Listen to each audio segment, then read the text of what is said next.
Vamos aplaudir Bill Gates e suas dançarinas.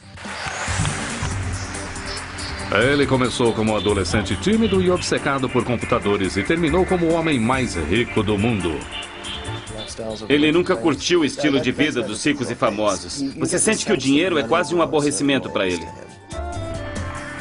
William Henry Gates III, a maioria o chama apenas de Bill Gates, construiu um império ao pensar de uma maneira completamente nova.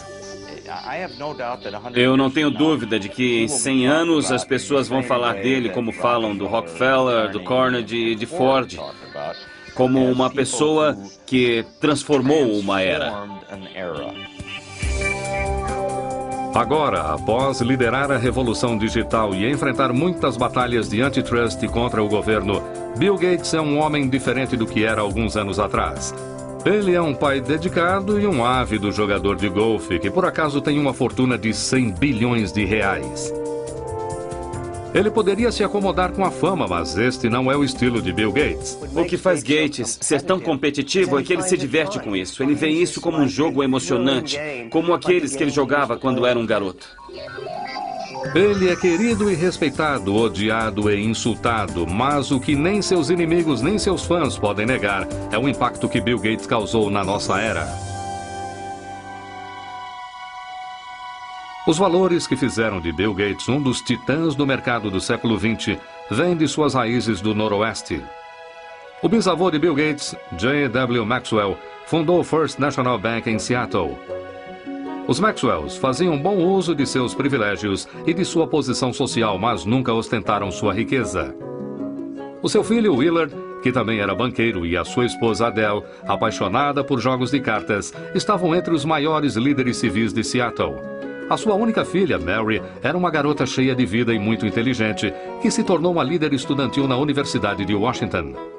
Atlética e sociável, às vezes chamavam Mary Maxwell de Sorriso. Seu entusiasmo e sua energia afetavam todos à sua volta. Geralmente há um pequeno grupo que está sempre no meio da ação. Mary era uma dessas. Mary não se deixava influenciar. Era direta, charmosa, mas profundamente determinada. Foi na universidade que Mary Maxwell conheceu e se apaixonou por um estudante quieto e estudioso, Bill Gates Jr., que se tornaria um dos advogados de maior sucesso de Seattle. Quando Bill e Mary se casaram em 1951, ela decidiu desistir da sua carreira de professora para cuidar de sua família e dedicar mais tempo à caridade. O primeiro dos 3 filhos de Gates, Christy, nasceu em 1953. Depois dela veio seu irmão, Bill Gates III, nascido em 28 de outubro de 1955. Ele recebeu o apelido de Trinca. Isso aconteceu porque ele se chamava William Gates III. E os jogadores de carta na família pensam em tudo com o número 3 como uma trinca. Então ficou Trinca. A sua mãe tinha uma relação muito próxima com Bill desde o começo. Ela chegou a levá-lo às palestras que fazia como voluntária nas escolas de Seattle. Não demoraria muito até que seu filho precoce lesse enciclopédias de A a Z. Muitas vezes ele ficava horas desaparecido. E quando eu lhe perguntava o que estava fazendo, ele dizia: "Estou pensando, mãe." A família Gates dava valor a competições e o jovem Bill adorava testar a sua capacidade em atividades ao ar livre e jogos de tabuleiro. Entre os seus jogos favoritos estava Risk, cujo objetivo é dominar o mundo. E o ainda popular Banco Imobiliário, onde com um pouco de sorte, qualquer um poderia se tornar um magnata. Ele era muito competitivo com o jogo de cartas com sua irmã. Competiam para ver quem montava quebra-cabeças primeiro, corridas de esqui, velejar, de qualquer coisa. Ele queria se sair bem e ser tão bom quanto os outros competidores. Todos os verões, os Gates iam para sua casa no canal Hood, que chamavam de T-Rio. Era aqui que Bill, sua irmã caçula Libby e o resto de sua família recebiam amigos para a preparação de suas próprias Olimpíadas. Se você passasse uma noite ou alguns dias com eles, sairia exausto de tantos jogos e atividades. Era um local muito agitado. Eles eram muito competitivos, não há dúvida quanto a isso, e as crianças faziam parte disso. Não existia tédio. É a primeira exposição mundial nos Estados Unidos em 22 anos. Quando a Exposição Mundial de Seattle foi inaugurada em 1962, a família Gates correu para ver as futuras maravilhas do século XXI, inclusive tecnologia de computadores. Imaginem, se puderem, um cérebro eletrônico. Bill voltou muitas vezes para ver as exposições de alta tecnologia. Já estava claro que ele tinha um talento natural para matemática e ciências, mas ele também estava se tornando um solitário, mostrando sinais de uma rebelião pré-adolescente que o colocavam em divergência com a sua mãe.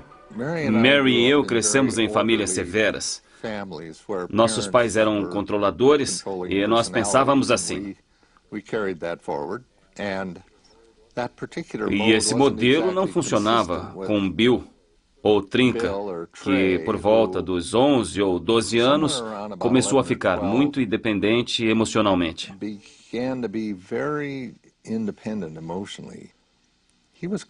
Ele queria decidir sozinho o que iria e não iria fazer. E isso foi muito difícil para nós, especialmente para Mary. Ele estava um pouco perdido. Ele estava inquieto na escola, não sabia exatamente como queria passar o seu tempo. É claro que era muito inteligente, um garoto brilhante, mas estava sem rumo. E ele fez aconselhamento naquela época e também mudou de escola. Apesar de acreditarem na educação pública, os pais de Bill acharam que ele encontraria mais rumo e disciplina em Lakeside, a melhor escola particular de Seattle. E ele começou a desabrochar em Lakeside. Ele era excelente em matemática, era ótimo em todas as matérias e era um incrível aluno de teatro. Ele se interessava pela leitura de todos os tipos de livros e coisas assim.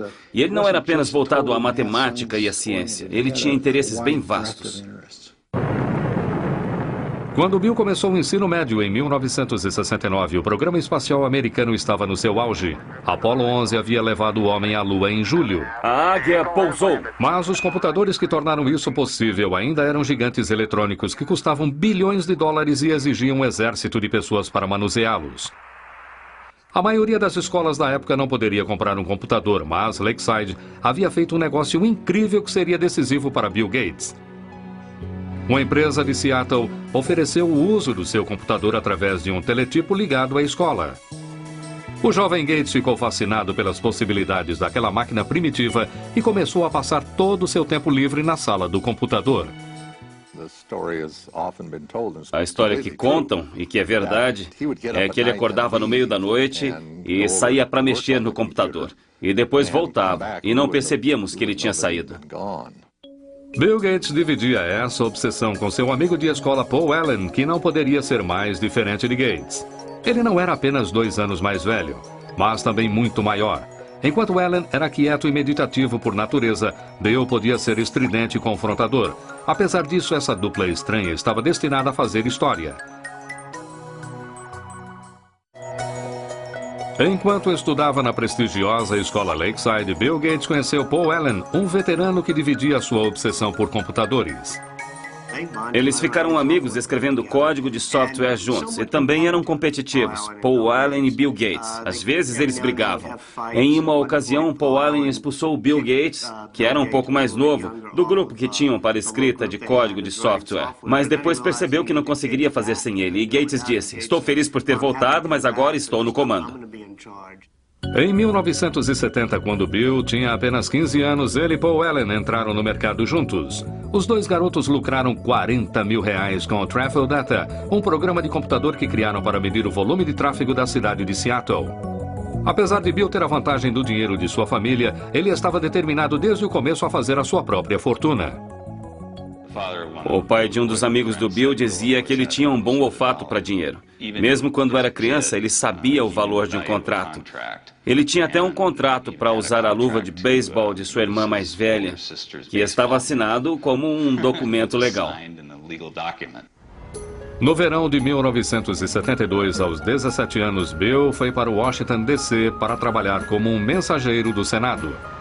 Esse contato com políticos e governadores lhe seria útil no futuro. Quando voltou para casa, naquele outono, ele tirou licença da escola, quando ele e Paul Allen conseguiram seu primeiro trabalho para uma empresa de computadores. Eles começaram a falar em abrir a sua própria empresa, mas os Gates insistiam que seu filho terminasse o ensino médio e fizesse uma faculdade. A mãe dele se preocupava por ele não ser muito atirado socialmente. Bom, talvez ele fosse, mas ele tinha outras coisas em mente. E ele não era rude, não era grosseiro. Ele só seguia um caminho diferente. Mas sua genialidade tinha outros planos. Bill se formou em Lakeside em 1973 e seus pais receberam com orgulho a sua aceitação na Universidade de Harvard. Assim, ele deixou Seattle e foi para o leste para Cambridge, em Massachusetts. Como calouro em Harvard, ele chegou a pensar em se preparar para uma carreira no direito, mas nenhum curso inspirava tanto a sua imaginação quanto seu trabalho com computadores. Bill era uma pessoa muito determinada a fazer aquilo que lhe interessava fazer. Aquilo que não lhe interessava muito, que normalmente incluía suas matérias acadêmicas, ele tendia a levar adiante e passar apenas com talento. Eu lembro que havia um curso de introdução à literatura grega e, se me lembro bem, ele não havia feito nenhum trabalho dessa matéria o ano inteiro. Ele ficou acordado na noite anterior à prova, dormiu durante uma parte do exame e ainda assim tirou B. Não é muito surpreendente que Gates tenha dormido durante o exame. Entre as suas aulas e o tempo que passava no Centro de Informática de Harvard, ele parecia estar ligado 24 horas por dia. Ele sempre foi muito focado no que estava fazendo. Entrava no quarto, não se trocava e simplesmente deitava na cama, que, é claro, nunca estava arrumada, porque ele não tinha tempo para isso. Ele dormia com a porta aberta, todo vestido, deitava e dormia. E quando estava descansado, já estava de volta à ativa para o próximo passo. Bill descansou o suficiente para fazer grandes amizades em Harvard, mas a vida social não era sua prioridade. Ele namorava muito pouco, com níveis de sucesso variáveis. Entrevistei várias mulheres que haviam saído com Bill e uma delas me disse que a primeira pergunta que ele fez foi: quantos pontos você fez no SAT? Não era exatamente o que uma jovem queria ouvir, mas era para ele, que havia feito 800 pontos só em matemática. Isso era um motivo de orgulho. E ele queria ter certeza de que quem estivesse saindo com ele também tivesse uma boa pontuação. Bill Gates realmente brilhava na matemática, mas, na verdade, quando ele descobriu que não era o melhor aluno de matemática de Harvard, ele desistiu de se tornar um matemático. Enquanto ele mantinha suas opções acadêmicas em aberto, ele adquiria novas habilidades fora da sala de aula. Ele passava boa parte do tempo jogando pinball, videogame e principalmente pôquer, que era algo que todos faziam muito na faculdade. Mas foi Paul Allen, um antigo colega de escola e sócio de Bill, que lhe deu o seu grande golpe de sorte. Allen havia se mudado de Seattle para Boston para trabalhar. Em dezembro de 1974, ele pegou uma revista para ler na praça de Harvard. A capa da Popular Electronics anunciava a chegada do primeiro microcomputador do mundo, o Altair 8800. Ele correu para mostrar a notícia a Bill. Gates e Allen souberam naquele dia que o computador pessoal chegou para ficar. Eles viram que aquilo teria muito poder e uma dinâmica incrível para a sociedade e reconheceram o momento. O Altair foi criado por uma pequena empresa em Albuquerque, no Novo México, não muito longe do antigo campo de teste atômico de Alamogordo. Ed Roberts, que comandava a empresa, procurava por alguém que criasse um software que rodasse no seu pequeno e exclusivo computador. Gates e Allen o convenceram de que poderiam fazer isso e trabalharam dia e noite no Centro de Informática de Harvard por 2 meses. Em fevereiro de 1975, Paul Allen foi a Albuquerque para testar o programa que ele e Gates haviam terminado. Quando carregou o Altair, com o que Bill Gates chamou de o código mais animal que eu já escrevi, ele funcionou. A importância daquele momento iria mudar Bill Gates e a indústria de softwares para sempre. No verão de 1975, Bill Gates, agora com 19 anos, e seu sócio Paul Allen fundaram a Microsoft. O trabalho com Altair, da empresa de computadores de Ed Roberts, se tornou tão exaustivo que Bill abandonou Harvard logo antes do último ano e se mudou para Albuquerque. A mãe de Bill ficou decepcionada com a escolha do filho. Dissemos a ele que havíamos guardado algum dinheiro para sua faculdade e que, se ele não terminasse em alguns anos, usaríamos o dinheiro para outras coisas. Naquele momento, ele nos assegurou que ficaria bem, que pagaria ele mesmo a faculdade, caso quisesse voltar. Bill tinha certeza de ter feito a escolha certa, mas ganhar a vida com softwares não seria fácil. O cenário do computador pessoal daquela época era de usuários que queriam dividir novas informações e softwares sem ter que pagar por isso. Foi um assunto que colocou Bill em discussão com seus colegas. Era um bando de adolescentes e estudantes que faziam algo fora do comum. E Bill não era muito popular porque ele dizia: "Ei, pessoal, não roubem essas coisas. Nós criamos isso, é nosso." Ele era um homem de negócios no meio de um monte de nerds e hackers. Na verdade, Bill Gates chegou a escrever uma carta aos apaixonados por computadores criticando por terem feito cópias do programa da Microsoft. Ele disse: "Como a maioria dos que usam computadores deve saber, muitos de vocês roubam softwares. O hardware deve ser pago, mas o software deve ser dividido. Quem liga se as pessoas que trabalharam nisso serão pagas? Isso é justo? Mas aqueles que nos foram delatados perderão no final." Ele era visto como uma espécie de traidor e foi uma mudança, uma ética diferente da que prevalecia na época. Mas eu não sei se a indústria de softwares teria se desenvolvido como fez se alguém não tivesse se prontificado a dizer o que precisava ser dito. Bill também estava em guerra com Ed Roberts, que o considerava mimado e insolente. Os dois discordavam praticamente sobre tudo e Roberts era um adversário formidável. Ed Roberts era um homem grande, ele media cerca de 1,80 m, pesava 130 quilos, e Bill Gates, que fundou a Microsoft com 19 anos, parecia ter 13 anos de idade. E ele enfrentava aquele homem enorme cara a cara, com gritos e discussões de igual para igual. Um último confronto aconteceu em maio de 1977, quando Roberts vendeu a sua empresa e Gates teve que processá-lo para ficar com o software que ele e Paul Allen haviam criado para a empresa. Gates venceu. Somos linha dura com softwares. A Microsoft se expandiu com novas linguagens de software e Gates e Allen começaram a vender seus produtos para outras empresas. No final de 1978, com as vendas beirando o marco de R$2 milhões, eles mudaram a Microsoft de Albuquerque para Seattle. Bill estava feliz por estar de volta e se dedicou para promover a empresa em sua terra natal. Sempre criamos pensando no futuro. Nossa equipe está sempre à procura das últimas tecnologias em hardware e software. Bill Gates era um verdadeiro gênio do marketing da Microsoft. Desde o começo, era ele quem pegava a estrada para tentar vender a sua empresa e o seu software. E muitas vezes ele levava a mãe com ele nessas viagens. A mãe de Bill era muito respeitada e cheia de contatos e ela exerceu um papel fundamental no início de sua carreira. Mary fazia parte de muitos conselhos diretores, além do da Universidade de Washington. Ela estava entre os diretores da United Way e também na diretoria da United Way estava o presidente da IBM. E foi assim que seu filho conheceu o presidente da IBM, através dela. Como seria o computador ideal para sua casa?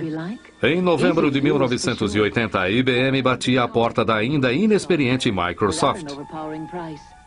A maior marca de computadores do mundo agora queria falar com Gates e Allen sobre a criação de um sistema operacional para sua nova linha de computadores pessoais.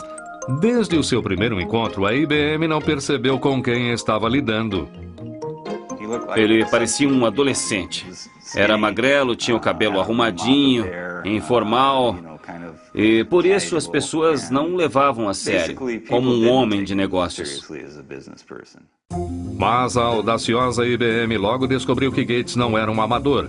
Ele rapidamente os convenceu de que a Microsoft poderia criar o seu novo software. Primeiro ele adquiriu um sistema operacional já existente e o adaptou aos computadores pessoais da IBM e o chamou de MS-DOS. Bill Gates, como um homem de negócios muito sagaz, sabia onde conseguir um sistema operacional. Ele pegou a estrada e o comprou por R$100 mil. Mas a verdadeira sacada foi que quando eles desenvolveram o sistema operacional para a IBM queria comprar o código original que teria dado a eles a origem do sistema operacional ou ao que se tornou o DOS. Mas ao invés disso, a Microsoft se recusou a entregar os direitos sobre o DOS. Por não possuir os direitos do sistema operacional, a IBM teria que pagar uma licença à Microsoft por cada cópia de DOS que fosse instalada nos seus computadores. E a IBM estava prestes a perder o seu incrível índice de vendas de computadores. O computador pessoal da IBM. Enquanto outras empresas apresentavam computadores pessoais mais baratos que os da IBM, a Microsoft podia vender o mesmo sistema operacional para todas. Havia vários tipos de computadores sendo fabricados naquela época. E eu não sabia quem iria vencer no mercado de hardwares, mas a Microsoft tinha boas chances de vencer no mercado de softwares. Entre 1978 e 1981, o crescimento da Microsoft foi incrível. Os funcionários aumentaram de 13 para 128. Os lucros das vendas deslancharam de 8 milhões para 32 milhões de reais.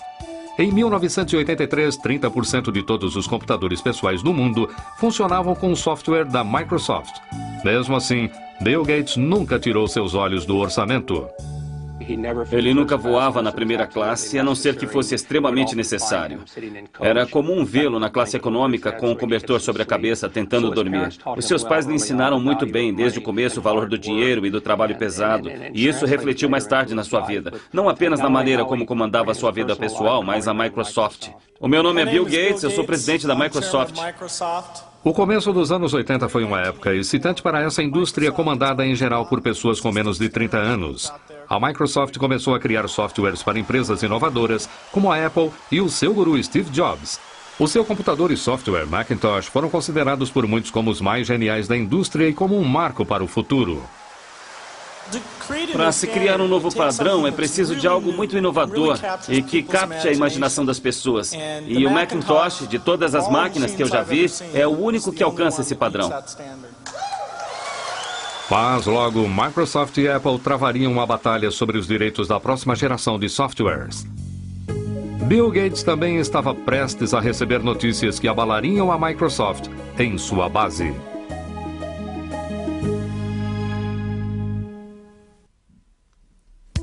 Em 1983, o futuro não podia parecer mais promissor para Bill Gates, agora com 28 anos, e para a Microsoft.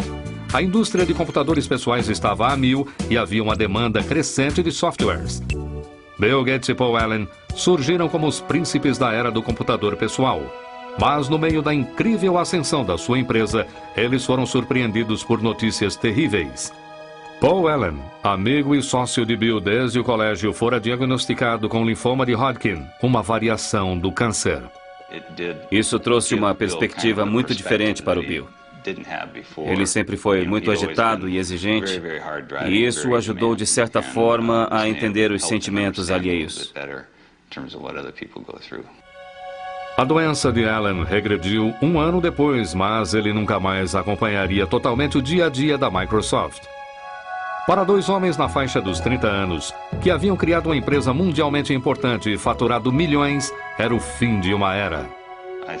Eu acho que a história irá mostrar que a parceria deles era incrivelmente dinâmica.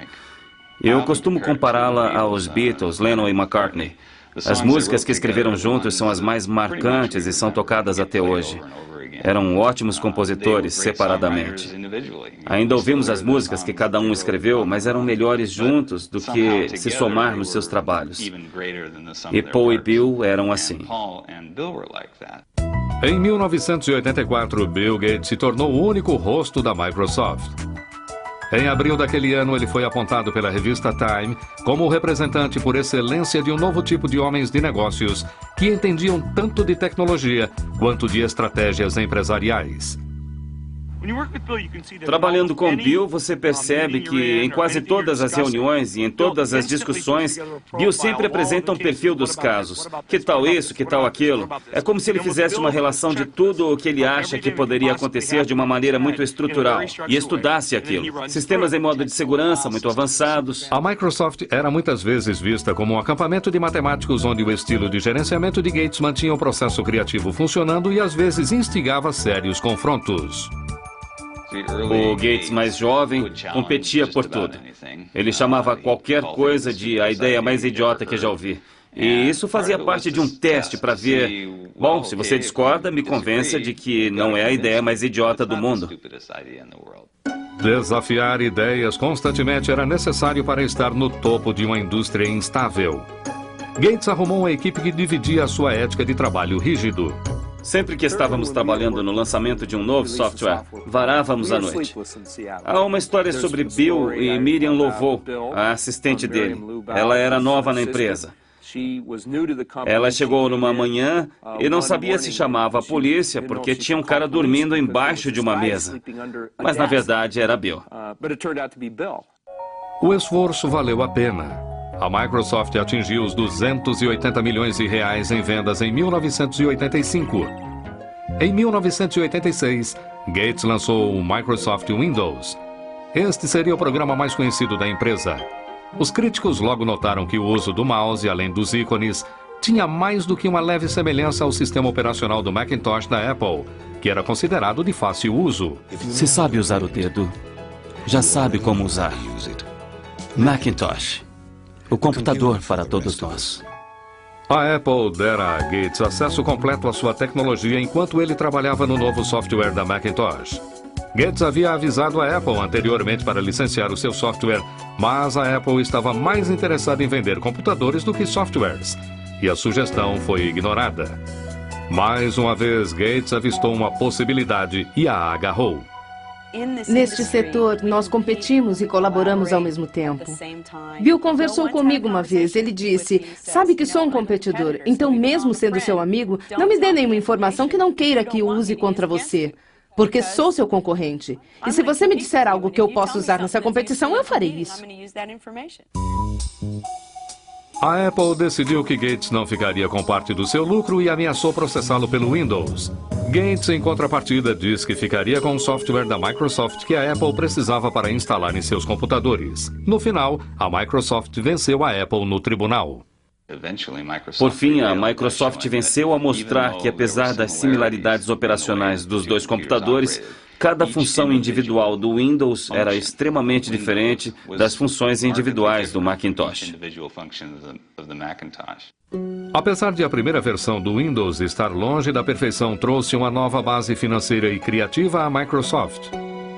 Em 1986, Bill Gates abriu as ações da empresa. Ele possuía 45% das ações, o que fez dele um bilionário aos 31 anos. Ainda assim, Gates nunca se sentiu seguro sobre a posição de sua empresa. Ele não queria falhar. E quando você tem essa preocupação, quando você está sempre de olho no seu retrovisor para ver quem está tentando sabotar a Microsoft, num certo dia isso o consumiu. E isso, sem dúvida, fez dele o ser humano mais competitivo da indústria de computadores pessoais.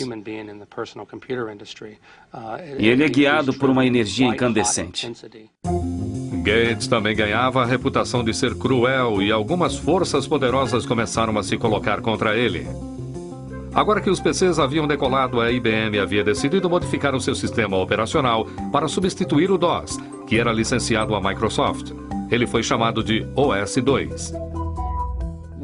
Estávamos preocupados em saber se aguentaríamos o baque, por assim dizer, ainda mais por ser uma verdadeira pancada. A IBM era uma empresa muito poderosa, com muitas equipes de software, com muito dinheiro e com muito potencial para tirar a Microsoft do mercado operacional. Ironicamente, a Microsoft teve o seu papel no desenvolvimento do OS/2, mas Bill Gates não pensava em desistir do seu próprio software. Ele decidiu arriscar a fortuna da sua empresa e a sua própria reputação com o software Windows, para que a sua equipe continuasse a trabalhar, mesmo que isso significasse perder a IBM, o seu maior cliente. Em 22 de maio de 1990, a Microsoft lançou o Windows 3.0. Essa versão nova e aperfeiçoada logo se tornou campeã de vendas. No final das contas, o OS/2 não conquistou o mercado, deixando para a Microsoft o monopólio dos sistemas operacionais de PCs.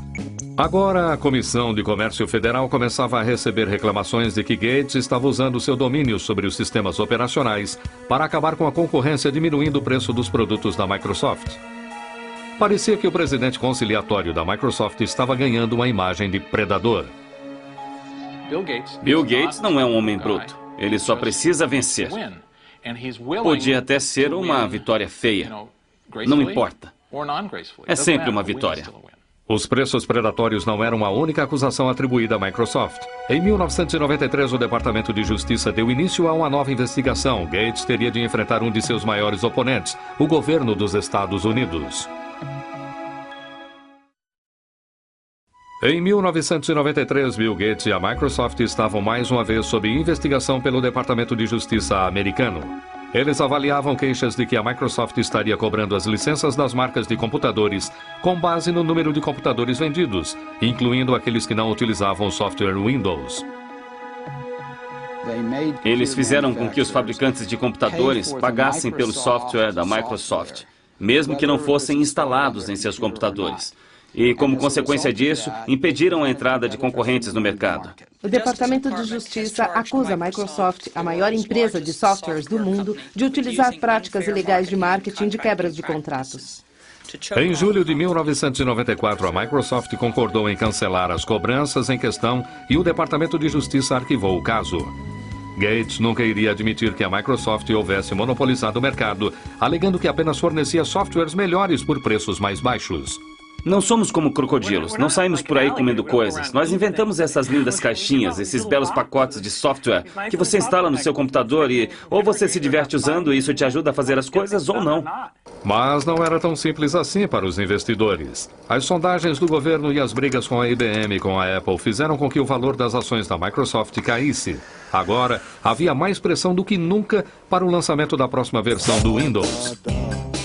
Gates encontrou maneiras criativas de aliviar a tensão. Ele apareceu nos comerciais da sua empresa com a maior arma da Microsoft, Steve Ballmer. Muitas vezes ele fazia entradas dramáticas para promover a sua empresa em convenções de software. Uma vez chegou vestido de Sr. Spock, de Jornada nas Estrelas. Gates também fundou o Microgames. Essa gincana para funcionários da Microsoft é uma reminiscência dos seus jogos de criança no canal Hood. Era como um acampamento de verão para adultos. Todos iam para a casa dele. Ele passava meses pensando quais seriam os jogos. Era como um mestre de cerimônias. Ele montava as nossas equipes com muita atenção à dinâmica das equipes e como poderíamos interagir. Nós tínhamos de participar desses jogos como os de um acampamento de verão. E eu conheci Melinda em um desses jogos. Melinda era uma moça de 28 anos formada com um MBA na Universidade de Duke. Ela havia trabalhado como executiva da Microsoft por muitos anos. Estava cada vez mais claro para a família de Bill e seus amigos que ela era a mulher com quem Gates, aos 37 anos, decidira passar o resto de sua vida. Ele namorou Melinda por bastante tempo antes de se casarem, e eu os acompanhei com o passar dos anos. Eles sempre pareceram ter uma relação especial, um nível de intimidade, de conexão intelectual que soltava faíscas. Ela é realmente uma pessoa maravilhosa, é perfeita para ele. É muito inteligente, organizada, ela o apoia e se interessa por sua família e por uma boa convivência familiar.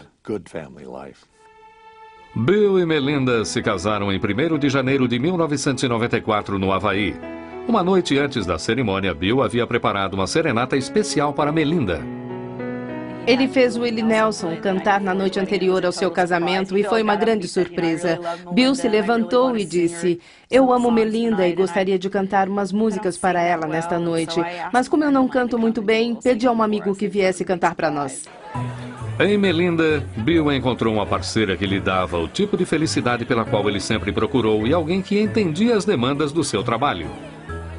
Mas apenas meses após o seu casamento, a alegria que Bill dividira com sua família se transformaria em desgraça.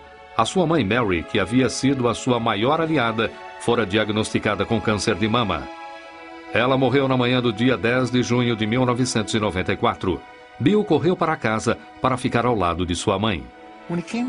Quando ele chegou em casa naquela noite, ele havia sido parado pela polícia no caminho, porque estava correndo. E é claro, o policial o reconheceu. Não era a primeira vez que era parado por correr, aliás. E o guarda olhou para ele e perguntou o que estava acontecendo, porque ele disse: "Eu estava sentado e as lágrimas corriam pelo meu rosto." E o policial disse: "E então?" E ele disse para o policial: "Eu sinto muito, a minha mãe acabou de morrer." E o policial disse: "Vá em frente, mas por favor, vá mais devagar." Então ele foi profundamente afetado pela morte da mãe, como todos nós, é claro. Nos anos seguintes, Bill passou a dar continuidade ao trabalho de sua mãe de criar uma fundação filantrópica para desenvolver grandes projetos nas áreas de saúde e de educação. Mas nem mesmo toda a sua riqueza e poder o protegeriam da crise que ele e a Microsoft teriam pela frente. Em 1995, Bill Gates, agora com 39 anos, estava estabelecido em uma nova vida de homem casado. Com a sua esposa Melinda, ele tirou férias para explorar o mundo da África até a China. Parecia agora que Bill Gates realmente tinha tudo. Este é um homem tão bem sucedido que o seu chofer é Ross Perot, senhoras e senhores. Vamos aplaudir Bill Gates e suas dançarinas. 1995 também foi um ano de merchandising para a Microsoft. O Windows 95 foi apresentado ao som de trombetas. O apresentador do Tonight Show, Jay Leno, fez uma propaganda rasgada do novo software. O Windows 95 é tão simples que até um apresentador pode entender. Claramente, Gates ainda era o melhor vendedor da Microsoft, mas daqui para frente não seriam apenas negócios para o chefe. Em 26 de abril de 1996, Bill e Melinda deram boas-vindas à sua primeira criança, uma menina chamada Jennifer. Ele ama aquela garotinha. É algo lindo de se ver. É muito gratificante para um pai ver seu filho ter o mesmo sentimento pelos filhos dele, assim como eu sentia por ele e suas irmãs. Então, é muito gratificante. Um ano após o nascimento de sua filha, Bill mudou-se com sua família para uma casa dos sonhos de 108 milhões de reais. Além dos quartos, havia uma biblioteca que abrigava um caderno de Leonardo da Vinci, pelo qual Gates pagou mais de 60 milhões de reais. Apesar de a casa servir para muitas funções empresariais, para a família Gates era apenas o seu lar. É uma casa muito familiar e aconchegante. Eu me lembro da primeira vez em que fui até lá, depois de completamente terminada, andando pela casa e vendo motocas de brinquedo por toda parte e coisas assim. Não é uma casa antisséptica onde você tem medo de tocar qualquer coisa ou de se sentar. Enquanto a vida pessoal de Bill Gates se completava, a sua vida profissional ia se tornando frustrante. Em 1997, ele descobriu que estava muito atrasado no estrondoso mercado da internet. Uma empresa chamada Netscape estava dominando as vendas dos navegadores da internet, os softwares necessários para ter acesso aos sites. Gates, para diminuir essa diferença, decidiu incluir o Explorer, o seu navegador, em todas as cópias do Microsoft Windows.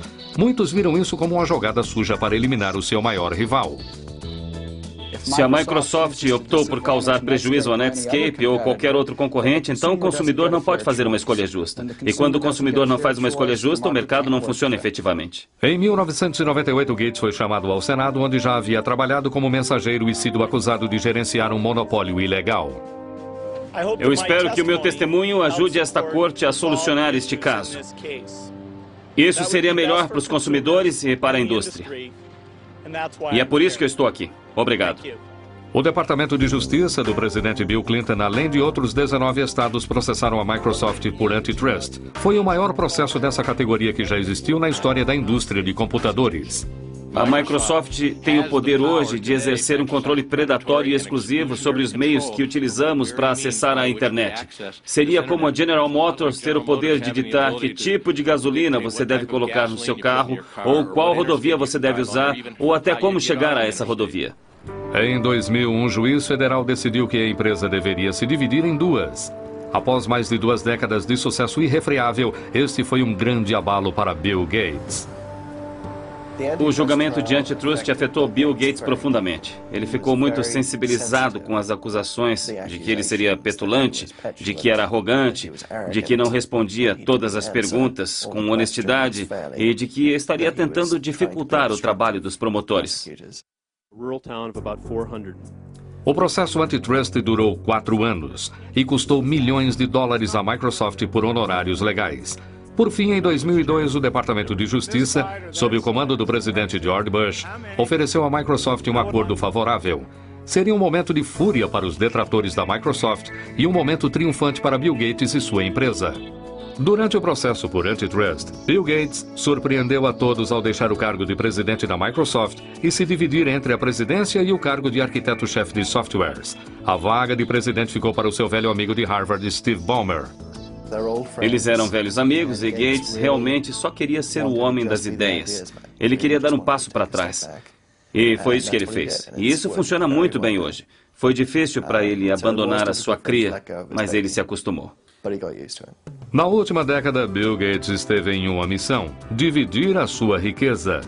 Em 2000, ele abriu a Fundação Bill e Melinda Gates, que gasta centenas de milhões de reais todos os anos com computadores, vacinas e medicamentos para os mais necessitados.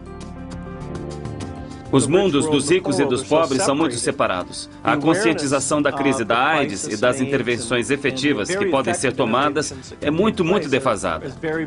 Chegou a hora de mudarmos tudo isso. Ele já disse publicamente que não deixará sua vasta fortuna para seus filhos. O que o Bill Gates disse é que irá doar, antes da sua morte, 90% da sua fortuna. Bill Gates se tornou um ícone mundial. O seu segundo livro, A Empresa na Velocidade do Pensamento, foi publicado em 25 idiomas e está disponível em mais de 60 países. Em 2004, a revista Forbes o classificou como a pessoa mais rica do mundo pelo 11º ano consecutivo. O seu patrimônio líquido de 100 bilhões de reais lhe proporciona algum tempo para se divertir, mas não muito. A indústria está sempre mudando. É o jogo perfeito, porque nunca tem fim. Você não pode sentar e relaxar. Apesar de tudo, William Henry Gates III se manteve o mesmo competidor de sempre. Pensando no futuro, esse visionário investe muito de sua energia em expandir a Microsoft para territórios globais, como o Oriente Médio e a China. Enquanto isso, o Gates e a Microsoft estão focados em aperfeiçoar o seu software para combater vírus e spams. Dizem que o próprio Gates recebe 4 milhões de e-mails de spams todos os dias. Independente de como será lembrado, um barão da indústria, um filantropo ou simplesmente como o cara que tirou as maiores vantagens, ninguém pode negar que ele mudou a maneira como o mundo opera e se diverte. Quando os biógrafos e historiadores se voltarem à história do século XX, Bill Gates irá aparecer como o melhor homem de negócios do nosso século e a Microsoft como uma das melhores empresas do século XX. É impressionante o que essa empresa foi capaz de fazer em tão pouco tempo. Esta é uma das maiores histórias de sucesso do século XX. Distribuição Logon Editora. Versão brasileira.